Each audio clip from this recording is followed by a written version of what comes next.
Hello guys, कैसे हैं आप सभी लोग। तो आज हम अपनी medicinal chemistry first B pharmacy fourth semester के यूनिट फर्स्ट से जितने भी मोस्ट इंपोर्टेंट एमसीक्यूज़ हमारे बनते हैं सभी हम यहाँ पर लेकर आए हैं। और ये हमारे जो है टोटल 50 एमसीक्यूज़ हैं और इनका साथ में हमने सॉल्यूशंस भी दिया है। और बात करें तो ये वाले 50 एमसीक्यूज़ हैं, तो आप समझ सकते हैं कि लगभग इस यूनिट से सारे हमारे टर्म जो है कवर हो चुके होंगे।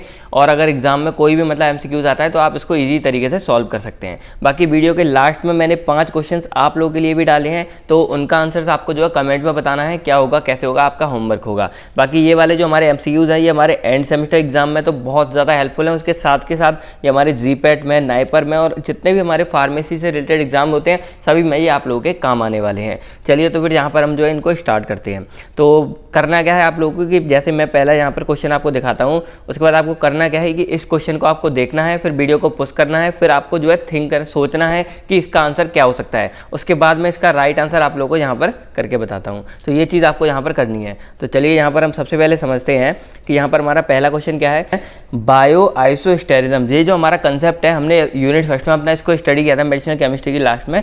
तो ये कंसेप्ट हमारा किसने डिस्कवर किया था, ये चीज़ यहाँ पर है, क्योंकि हमने यहाँ पर पूरे के पूरे टॉपिक वाइज लिए, यानी कि जो हमारे सिलेबस में थे तो उसमें हिस्ट्री एंड डेवलपमेंट भी था, यानी कि सारा कुछ था। तो हमने सारे तरह के क्वेश्चन यहाँ पर आप लोगों के लिए अरेंज किए हैं। तो यहाँ पर आप लोग सोचिए इसका आंसर क्या होगा पुश करके।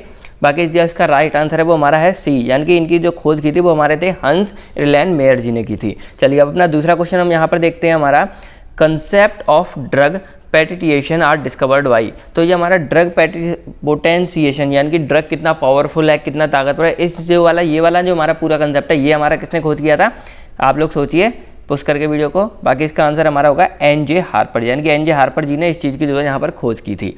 ठीक है, अब हम देखते हैं तीसरा हमारा क्वेश्चन है modern receptor theory is discovered by, यानी कि जो हमारी रिसेप्टर की थ्योरी है मॉडर्न वाली वो हमारी किसने डिस्कवर की है। तो इसका हमारा राइट आंसर होगा यहाँ पर जॉन न्यूपर्ट लैंगले। ठीक है, तो इन्होंने जो है इस वाली थ्योरी की हमारी खोज की थी। बाकी आप लोग वीडियो थोड़ी सी लेंथी हो सकती है क्योंकि 50 क्वेश्चन हैं, तो बस आप देखते जाइए अच्छे से, सारा कुछ आपका क्लियर हो जाएगा, यूनिट आपकी कंप्लीट हो जाएगी ये वाली। अब हम देखते हैं यहाँ पर चौथा हमारा क्वेश्चन है इंड्यूस्ड फिट थ्योरी। ये वाले जो हमारी है जो ड्रग एक्शन की होती है इंड्यूस्ड फिट थ्योरी, यानी कि ये इसके अंदर हमारा क्या था कि ड्रग हमारा कंप्लीटली हमारे उसी के रिसेप्टर में फिट होगा जिसके लिए पर्टिकुलर होगा। जैसे आप ये समझो ये हमारा कुछ इस तरह का है, ये अगर इसकी ये शेप है तो हमारा जो इसमें ड्रग होगा वो हमारा यही वाला इसमें जाके फिट होगा। तो ये वाली थ्योरी हमारी किसने दी थी, तो इसका हमारा राइट आंसर क्या है आप लोग सोचिए। बाकी इसका राइट आंसर हमारा डेलियन कॉस्लैंडी, यानी कि इसका जो राइट आंसर है वो हमारा क्या है, ये है भी, इन्होंने ये वाली थ्योरी हमें यहाँ पर दी थी। अब हम पाँचवा अपना देखते हैं कंसेप्ट ऑफ प्रो ड्रग, यानी कि प्रो ड्रग वाला जो कंसेप्ट है वो हमारे किसने मतलब खोज की थी, वो कंसेप्ट हमको किसने दिया था। तो इसका जो हमारा राइट आंसर है वो हमारा यहाँ पर होगा एड्रियन अल्बर्ट जी ने दी थी। ठीक है फ्रेंड, बाकी देखते हैं छठा हमारा है कि which drug is lipid soluble, यानी कि लिपिड सॉल्युबल हमारा कौन सा ड्रग होगा। अब लिपिड सॉल्युबल का मतलब क्या है, वो ड्रग जो मतलब ऑयली नेचर का होगा, वाटर सॉल्युबल नहीं होगा। तो इसका जो हमारा वो आंसर है वो हमारा यहाँ पर है अनआयोनाइज्ड ड्रग। और ये सभी आप लोगों को जो है पता होना चाहिए क्योंकि ये बहुत ज़्यादा ईजी है और बहुत बार हम लोग इसको डिस्कस कर चुके हैं। ठीक है, अब हम देखते हैं सेवंथ हमारा क्वेश्चन है which drug is water soluble. तो वाटर सॉल्युबल कौन से होते हैं, तो सिंपल सी बात है, ये हमारे होते हैं ऑयली नेचर यानी कि लिपिड सॉल्युबल, ये हमारे होते हैं वाटर सॉल्युबल। तो हमारा यहाँ पे आंसर आएगा आयोनाइज्ड ड्रग।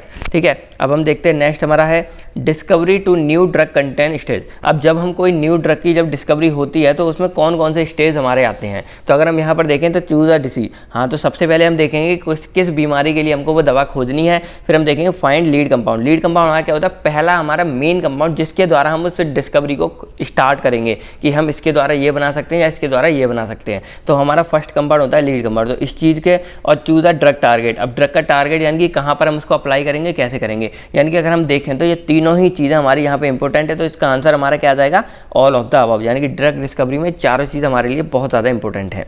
अब हम 9th क्वेश्चन देखते हैं which one of the following drug has no history as folk medicine, यानी कि अब इनमें से कौन सा हमारा ड्रग है जो फॉक मेडिसिन की तरह हमारा मतलब यूज़ नहीं किया गया, इतिहास नहीं है इसका। तो फॉक मेडिसिन का हमारा मतलब होता है ट्रेडिशनल, यानी कि ट्रेडिशनल आप समझ रहे होंगे जो हमारे पुराने ज़माने से चलती आ रही है। तो ओपियम तो हमारी मॉर्फिन वगैरह ये हमारी मतलब पेड़ पौधों, ये सारी चीज़ें हमारी पेड़ पौधों की तरह यूज़ होती हैं, सिंचोना वेलाडोना अभी भी। लेकिन जो ब्लैक पेपर है इसका कोई भी इतिहास नहीं रहा है कि इससे मतलब हमारे दवाइयों की तरह इसको यूज़ किया गया है। तो इसका जो राइट आंसर हमारा क्या होगा, ब्लैक पेपर होगा ये वाला।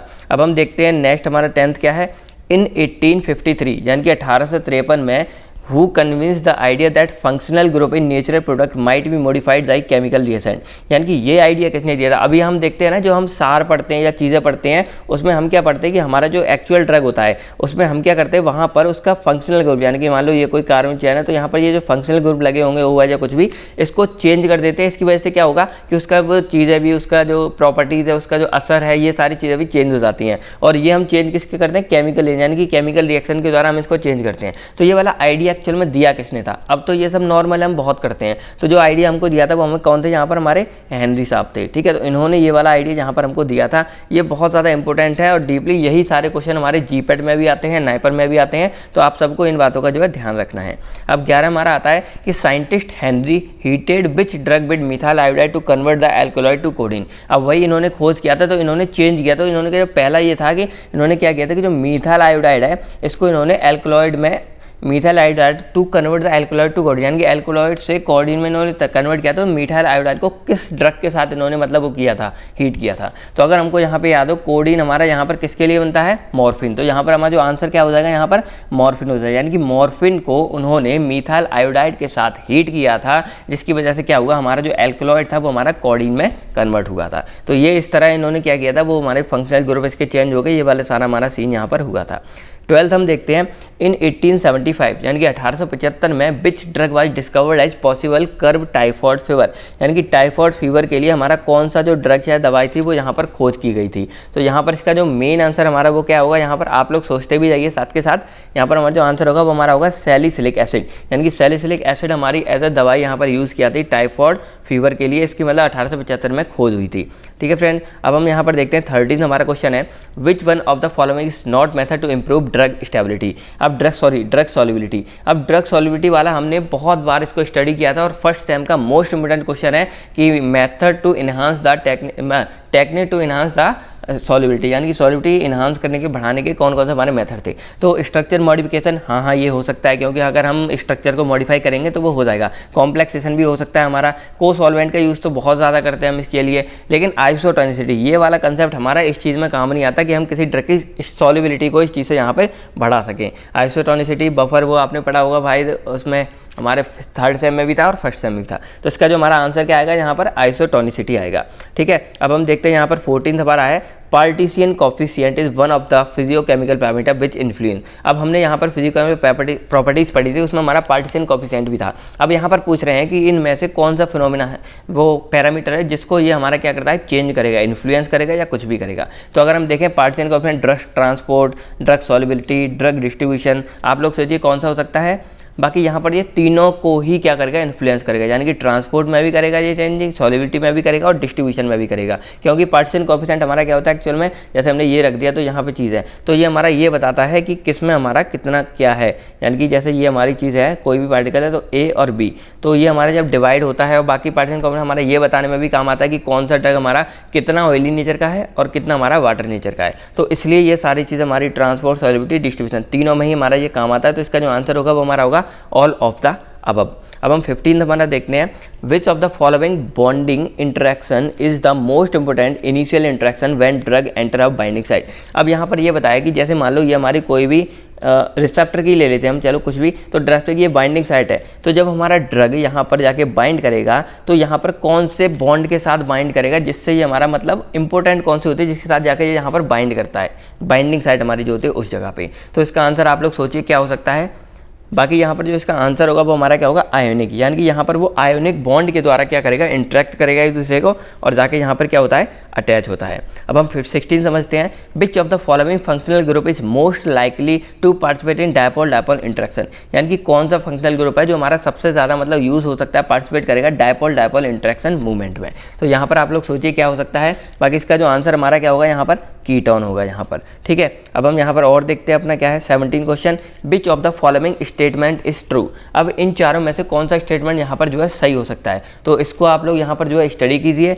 बाकी देखते हैं, drug and drug target generally have similar molecular weight. अब ये तो नहीं है, जैसे मान लो ये हमारा कोई ड्रग है और ये कोई हमारी टारगेट प्लेस है, तो ये जहाँ से आगे बाइंड करना है तो ये और ये हमारे सिमिलर होंगे, नहीं होते सिमिलर। फिर हमारा ड्रग है smaller than target, drug target, हाँ ये हो सकता है कि ड्रग हमारा जो होगा वो हमारा स्मॉलर होना चाहिए टारगेट वाली जगह से। फिर हमारा आता है ड्रग आर लार्जर, ये हमारा सही है, drug are larger than drug target, ये भी गलत है, ड्रग हमारे इससे बड़ा नहीं होगा। और देयर इज नो रूल, नहीं ये भी नहीं होता क्योंकि हम कितना भी नहीं हो सकते। तो इसका जो हमारा आंसर वो हमारा क्या होगा यहाँ पर बी वाला, कि जो हमारा ड्रग है वो जो टारगेट पे जाने वाला है उससे वो छोटा होना चाहिए, तभी वो जाके उस जगह पे अच्छे से असर करेगा और फिट होगा, क्योंकि हमें फिट ही तो करना है रिसेप्टर। अब मान लो कोई हमारा रिसेप्टर एग्जाम्पल के लिए ले लो, और अगर हम इतना बड़ा कोई ड्रग ले लें तो क्या ये ड्रग इसमें जाके बाइंड करेगा? नहीं, हमारा जो ड्रग या जो कोई भी पार्टिकल है वो हमारा छोटा होना चाहिए, तभी तो वो रिसेप्टर पे जाके अच्छे से बाइंड करेगा। तो वही है कि जो भी हमारी बाइंडिंग कुछ भी होगी जो स्टेटमेंट, वो हमारा क्या होना चाहिए, ड्रग टारगेट हमारा थोड़ा सा छोटा होना चाहिए, ड्रग से बड़ा होना चाहिए, ड्रग हमारा थोड़ा सा छोटा होना चाहिए उसके मुकाबले। 18 में हमारा आता है which of the following proton is likely to be strongest hydrogen bond donor. अब यहाँ पर कौन सा है जो हमारा हाइड्रोजन बॉन्ड डोनर बनेगा और सबसे ज़्यादा स्ट्रॉन्गेस्ट हो सकता है? एल्कोहल होगा कि फिनॉल होगा कि अमीन होगा कि अमोनियम आयन होगा? तो यहाँ पर अगर हम देखें तो हमारा सबसे ज़्यादा प्रॉब्ली आंसर जो हमारा क्या है ये है, तो इसका जो राइट आंसर है वो हमारा क्या होगा, अमोनियम आयन। और ये हमारा होगा, यहाँ पर देखो ये हमारे 3 हाइड्रोजन इधर भी हैं और इधर हमारा कोई ना कोई एल्काइल ग्रुप जुड़ा होगा, ठीक है। तो हमारा जो इसका मोस्ट ऑफ द आंसर वो हमारा क्या है यहाँ पर अमोनियम आयन है। अब हम देखते हैं यहाँ पर, और हमारा क्वेश्चन क्या आता है 19 में, what is mean by lead compound in medicinal chemistry. अब लीड कंपाउंड बोले तो ये हमारा क्या होता है एक्चुअल में, यहाँ वो वाला मत लेना, आयरन वाला नहीं। यहाँ पर हमारा लीड कंपाउंड से मतलब ये है कि जब हम कोई भी ड्रग डिज़ाइन या ड्रग डेवलपमेंट की चीज़ें करते हैं तो उस टाइम पे जो हमारा मेन कंपाउंड यानी कि जिसके द्वारा हमारा स्टार्ट कर रहे हैं हम, यानी कि जो स्टार्टिंग पॉइंट है किसी भी ड्रग के, तो वो हमारा कहलाता है लीड कंपाउंड। अब यहाँ पर देखें तो ड्रग कंटेनिंग एलिमेंट लीड नहीं है, पार्टिकल आल्सो मेडिसिन, यहाँ पर हमारा आंसर आएगा इसका सी, यानी कि compound that act as the starting point for drug design and development, यानी कि ड्रग डिजाइन और डेवलपमेंट के लिए जो हमारा स्टार्टिंग पॉइंट होता है वो कंपाउंड हमारे यहाँ पे कहलाता है लीड कंपाउंड कहलाता है, ठीक है फ्रेंड। अब हम 20 अपना देखते हैं, which of the following drug is not isolated from natural source. अब इसमें से कौन सा हमारा ड्रग है जो हमें नेचुरल सोर्स के द्वारा यहाँ पर हमको नहीं मिल रहा है? तो अगर हम यहाँ पर आंसर देखें नेचुरल सोर्स का, तो हमारे यहाँ पर आंसर आता है आइसोनियाजाइड। ये वाला जो ड्रग है ये हमें नेचुरल सोर्स से नहीं मिल रहा, बाकी सभी के सभी हमें नेचुरल सोर्स के द्वारा मिल रही है, प्लांट से बने मिलते हैं हमको, ठीक है। अब हम देखते हैं 21 हमारा क्या है, आइसोस्टर्स ऑफ सल्फर एटम। अब हमारा जो सल्फर एटम है तो उसका हमारे यहाँ आइसोस्टर क्या होगा? अब हमको पता है सल्फर एटम का हमारा क्या होना चाहिए, हमें इलेक्ट्रॉनिक कॉन्फ़िगरेशन सेम होनी चाहिए लगभग। तो यहाँ पर हम देखें तो ये भी हमारा है, ये भी हमारा है और ये भी हमारा है। तो यहाँ पर हमारा आंसर क्या आ जाएगा इसके लिए, ऑल ऑफ द अबव, यानी कि सल्फर एटम के लिए हमारे ये 5 तीनों के तीनों हमारे क्या हो सकते हैं, आइसोस्टर हो सकते हैं। और आइसोस्टर हमारा कंसेप्ट किस में था, बायो आइसोस्टेरिज्म में था, तो उसको आप एक बार जाकर रिवाइज जरूर कर लेना।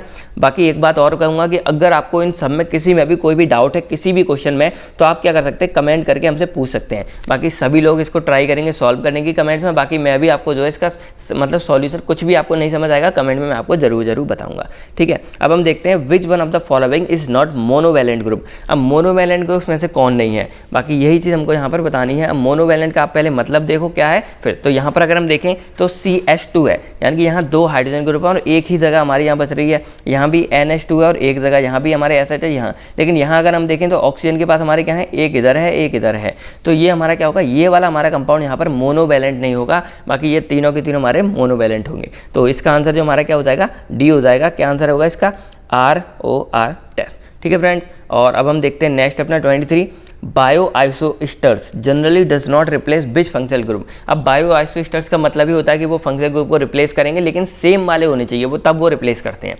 अब यहाँ पर ये पूछा है कि कौन से हैं जिसको वो रिप्लेस नहीं कर पाएगा, तो replacement of NH2 by CH3। तो यहाँ पर NH2 हम CH3 के द्वारा रिप्लेस नहीं होगा, क्योंकि NH2 के ऊपर हमारे क्या होते हैं, 2 लोन पेयर भी होते हैं, और यहाँ पर जो CH3 है इसके ऊपर हमारा कोई भी लोन पेयर नहीं होता है, तो इसलिए ये वाला तो हमारा बिल्कुल ही नहीं होगा। बाकी और देखें तो हाँ, ये वाला हमारा यहाँ पर replace CH2 group by NH2, हाँ ये वाला हमारा हो सकता है, और रिप्लेसमेंट ऑफ ये वाला भी हमारा हो सकता है। बाकी यहाँ पर जो इसका राइट आंसर जो हमारा होगा कि जो रिप्लेस नहीं करेगा वो हमारा ये होगा कि रिप्लेसमेंट NH2 बाई CH3, यानी कि NH2 की जगह हम CH3 यहाँ पर नहीं यूज़ कर सकते हैं, ठीक है। बाकी हम देखते हैं 24 हमारा क्या कहता है, अ chiral compound containing 1 asymmetric centre है एनेंशियोमर। अब कोई कायरल हमारा कंपाउंड है उसमें अगर हमारा एक असिमेट्रिक सेंटर है तो वो हमारा एनेंशियोमर कितने मतलब फॉर्म करेगा। तो यहाँ पर हमारा जो राइट आंसर है, बाकी आप भी साथ के साथ सोचते जाना, इसका जो राइट आंसर हमारा होगा 2 होगा। बाकी कायरल कंपाउंड क्या होते हैं, असिमेट्रिक सेंटर क्या होते हैं, इन सबको हम ऑलरेडी डिस्कस कर चुके हैं। अगर आपको ये सब नहीं आ रहा हो तो आप प्रीवियस वीडियोस जाके सारा कुछ देख सकते हैं,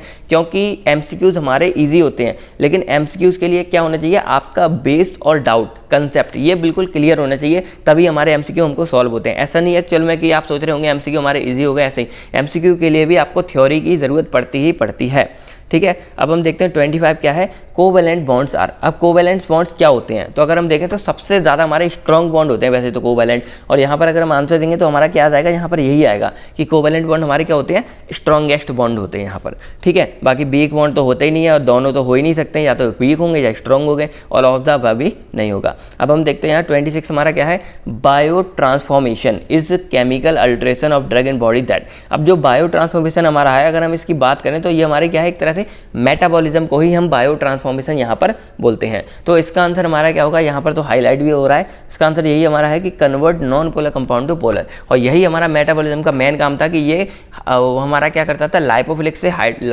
हाइड्रोफिलिक में कन्वर्ट कर रहा था, जिससे हमारा ड्रग क्या हो जाए, इजीली हमारी बॉडी से बाहर निकल पाए। तो इसका आंसर हमारा क्या हो जाएगा, convert non polar compound to polar. अब हम देखते हैं नेक्स्ट, यहाँ पर हमारा 27 क्या कहता है, which of the following is weakly acidic drug. अब यहाँ पर 4 हमारे ऑप्शन दिए हैं, तो आपको पता लगाना है कि इसमें से वीकली एसिडिक हमारा ड्रग कौन सा है यहाँ पर। तो अगर हम यहाँ पर देखें तो हमारा जो मेन यहाँ पर आंसर हमारा क्या आ रहा है, यहाँ पर क्लोरोक्विनोन फॉस्फेट, ये वाला जो हमारा ड्रग है ये हमारा वीकली एसिडिक है, बाकी ये हमारे वीकली एसिडिक नहीं है। HCl तो हमारा स्ट्रॉन्गेस्ट में ही आ जाता है, आप लोग यहाँ समझ ही सकते हैं।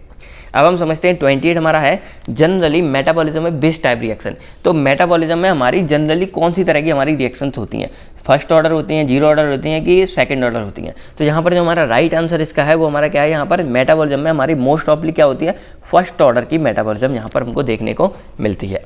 जनरली पूछा है, वैसे नहीं, वैसे तो सारी होती है, जनरली हमारी कौन सी होती है, ये चीज़ यहाँ पर हमको पूछे, तो इसका आंसर क्या होगा, फर्स्ट ऑर्डर होगा। बाकी अगर आपको डाउट्स हो तो आप कमेंट करके हमें बाकी चीज़ें पूछ सकते हैं। अब हम समझते हैं which of the following is always true. अब यहाँ पर 4 हमारे ऑप्शन दिए, तो आपको बताना है इसमें से कौन सा एक हमारा बिल्कुल सही है। तो पहला हमारा है, a more potent drug is more efficacious, a more potent drug is safer, a more potent drug is clinical superior, a more potent drug can produce same response at lower dose. तो इसका answer हमारा क्या हो जाएगा, यहाँ पर अगर हम देखें चौथा वाला, क्योंकि अगर कोई ज़्यादा ताकतवर है तो वो हमारा क्या देगा, मान लो कोई कम ताकतवर है तो उसी की जितनी, जैसे आप इसको ऐसे समझो कि मान लो कोई एक हमारा एक लो ड्रग है, और जैसे मान लो हमारी कोई 500 mg की दवा है या लो पोटेंट वाली है, तो उसको जब हम 10 ग्राम ले रहे हैं, और इधर मान लो कोई हमारी हैवी डोज की है 650 या 1000 mg, तो उसको हम सिर्फ 5 ग्राम ही लेंगे, तब भी हमारा जो असर होगा वो हमारा क्या होगा, सेम होगा। तो इससे हमको ये देखने को मिल रहा है कि अगर कोई ज़्यादा ताकतवर ड्रग है तो वो हम कम डोज में भी हमको सेम रिस्पॉन्स देखने को मिलता है। तो इसको जो हमारा जो लास्ट वाला ये है, ये हमारा क्या है, इसका बिल्कुल ही सही है। तो इसका आंसर हमारा क्या हो जाएगा, डी हो जाएगा, ठीक है। अब हम देखते हैं 30 हमारा क्या है, the therapeutic index of drug is a measure of. अब थेराप्यूटिक इंडेक्स हमारा किस चीज़ को देखने के लिए काम आता है, ये चीज़ आपको थोड़ी सी कंफ्यूजिंग लगती होंगी, इसके बारे में हो सके तो मैं कभी इनके ऊपर और ज़्यादा डिटेल्स में 1-2 छोटी वीडियो बनाऊंगा थेराप्यूटिक इंडेक्स के बारे में क्या होता है। तो इसका हमारा अभी आंसर क्या होगा, थेराप्यूटिक इंडेक्स हमारा होता है वो हमारा पोटेंसी देखने के काम आता है कि कौन सा ड्रग हमारा कितना पोटेंट है, कितना ताकतवर है, कितना अपना असर बाद में दिखाएगा, ठीक है। तो यहाँ पर बस इसका आंसर क्या होगा, हमारा पोटेंसी होगा, यानी कि सी होगा। अब हम समझते हैं यहाँ पर हमारा जो 31 हमारा आता है क्या है, mark redistribution is feature of. तो ये वाला क्वेश्चन मैंने जो है अपने इंस्टाग्राम वाले उस पर भी पूछा था, तो वहाँ भी मैं कभी कभी पूछता रहता हूँ, आप लोग डिस्क्रिप्शन में जाके फॉलो कर लेना इंस्टाग्राम पे भी, वहाँ पर भी हम कुछ ना कुछ क्वेश्चन वगैरह पूछते रहते हैं। तो यहाँ पर हमारा आंसर क्या होगा, रीडिस्ट्रीब्यूशन हमारी प्रोसेस किस में होती है, तो जो हमारा मेटाबॉलिज्म हो जाता है एक्सक्रीशन के दौरान, तो अगर कोई ड्रग हमारा मतलब पुअरली हाईली लिपिड सॉल्युबल होगा तो वो हमारा क्या हो जाता है, वापस हमारी बॉडी में रीडिस्ट्रीब्यूट हो जाता है। लेकिन अगर वो हमारा कम पुअरली है या फिर हमारा वो वाटर सॉल्युबल नेचर का है तो वो हमारा इजीली एक्सक्रीट आउट हो जाता है। तो इसका जो आंसर होगा वो हमारा क्या होगा, ए होगा। यानी कि जो मार्क रीडिस्ट्रीब्यूशन हमको देखने को मिलती है वो हमें कहाँ मिलती है, हमारे हाइयर लिपिड सॉल्युबल ड्रग्स में हमको ये चीज़ देखने को मिलती है। अब हम 32 अपना देखते हैं, ionisation of drug depend on. अब हमारे जो ड्रग्स होता है उसकी आयोनाइजेशन किस चीज़ पर डिपेंड करती है, तो ये आयोनाइजेशन हम पहले ऑलरेडी डिस्कस कर चुके हैं। तो यहाँ पर हमारा आंसर क्या होगा कि हमारे जो pH वैल्यू और pK वैल्यू, यानी कि ये हमारी किसके लिए हो जाती है, एसिड के लिए हो जाती है, और ये भी हमारी वही वैल्यू निकल के आती है। तो इन दोनों पे हमारी आयोनाइजेशन वैल्यू यहाँ पर क्या है, देखने को मिलती है। तो इसका जो हमारा आंसर क्या हो जाएगा, both pH and pK value. और एक छोटी सी ट्रिक और बता दूं कि जहाँ भी आपको कहीं पर अगर all of the above, both या नॉन ऑफ द अबव अगर आपको ऐसे मिलते हैं पॉइंट्स, तो आप ये समझिए कि उसके 90% चांस होते हैं कि हमारा जो आंसर होगा वो हमारा वही होगा। तो अगर आपको वो चीज़ नहीं आती है और नेगेटिव मार्किंग है नहीं इसमें, तो आप none of the above, both A and B या ऑल ऑफ द अबव, इन टॉपिक पे आप आंख बंद करके टिक लगा के आ जाइए। अगर आपको नहीं आते हैं तब बता रहा हूँ मैं, ठीक है, खाली छोड़ने से अच्छा है। हमारा 33 क्या है, non ionise form of drug help to. अब कोई आयोनाइज फॉर्म ड्रग है वो तो हमारी चलो वो हो जाती है अनआयोनाइज फॉर्म में हमारी, तो वो हमारी क्या होती है, लिपिड सॉल्युबल होती है। नॉन आयोनाइज का मतलब हमारा क्या होगा, यहाँ पर अनआयोनाइज्ड ड्रग, और अनआयोनाइज्ड ड्रग हमारी क्या होती है, लिपिड सॉल्युबल होती है। और लिपिड सॉल्युबल ड्रग हमारी मोस्टली कहाँ पे क्रॉस होती है, अगर हम सबसे ज़्यादा देखें सबसे ज़्यादा कहाँ हेल्प करती है, हमारी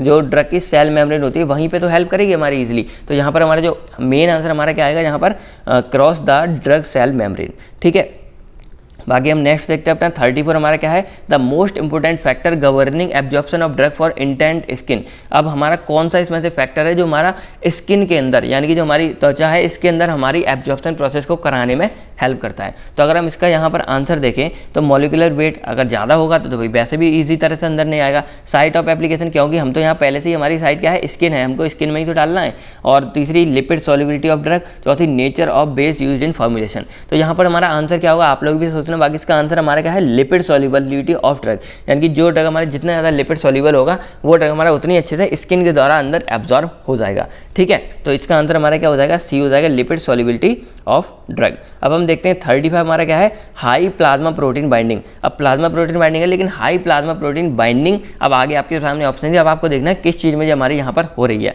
तो increase volume of distribution of long, नहीं, वॉल्यूम डिस्ट्रीब्यूशन तो हमारा इस चीज़ पर डिपेंड करता है कि हमारा जो हमारा ब्लड है उसमें से हमारा कितनी जल्दी हमारा ड्रग वहाँ पर निकल के हमारे उधर पहुँच रहा है, डिस्ट्रीब्यूट हो रहा है। ग्लोमेरुलर फिल्ट्रेशन ये भी नहीं, ये तो हमारा किडनी के यहाँ पर हो रहा है। और मिनिमम ड्रग इंटर ये भी, इसका तो आंसर फिर हमारा यही वाला हो जाएगा, make the drug long lasting, यानी कि जितनी ज़्यादा हमारी प्लाज्मा प्रोटीन के साथ हमारा ड्रग ये बाइंड करके वहाँ बैठा होगा उतना ज़्यादा उसकी जो है लाइफ वहाँ पर एक्टिवेट हो जाएगी, क्योंकि ये हमारी रिवर्सिबल प्रोसेस होती है। पहले ये हमारे बाइंड कर लेंगे, फिर ये हमारे छूट भी जाते हैं, फिर हमारे बाइंड हो जाते हैं। तो ये प्रोसेस यहाँ पर चलती रहती है और इसके बाद जो हमारे बाद में ये यूज़ होती रहती है। तो इससे हमारा क्या हो जाएगा, ड्रग हमारा लॉन्ग लास्टिंग के लिए यहाँ पर यूज़ होता है अगर वो हाई प्लाज्मा प्रोटीन बाइंडिंग में होता है तब।